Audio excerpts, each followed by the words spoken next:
Pepaina po apope.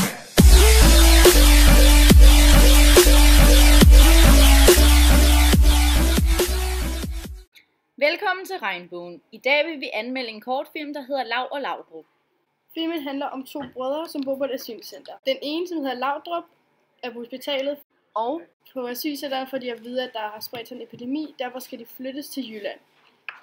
Lav stikker af for at hente sin bror på hospitalet, som asylcenteret ikke har tænkt sig at hente.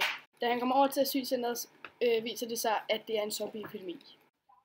Det, der fungerer godt, er, at det er en speciel film, hvor den har nogle overraskelseselementer, og noget uvidenhed, noget forudsigelse og noget uforudsigeligt i den.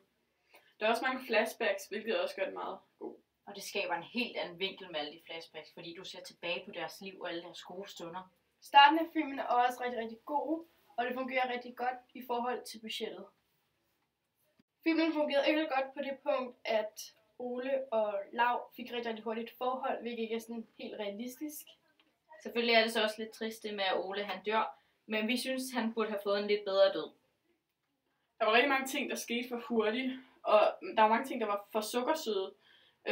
Det der med, at broren han bare lige pludselig kom, og de havde det der moment der. Vi har valgt hver at give vores vurdering på den. Jeg vil så give den 1,5 stjerne ud af 6 stjerner. Jeg har valgt at give den 2 stjerner ud af 6. Og jeg har valgt at give den 2,5 stjerne ud af 6. Vi anbefaler filmen til små børn, hvis man lige er begyndt på gyserfilm. Ikke til dem, der elsker uhyggelig gyserfilm, fordi den er ikke så uhyggelig. Det var vores anmeldelse for i dag, her fra Regnbuen af. Vi er glade for, at I lyttede med, og vi ses igen næste mandag. Farvel. Pepaina po apope.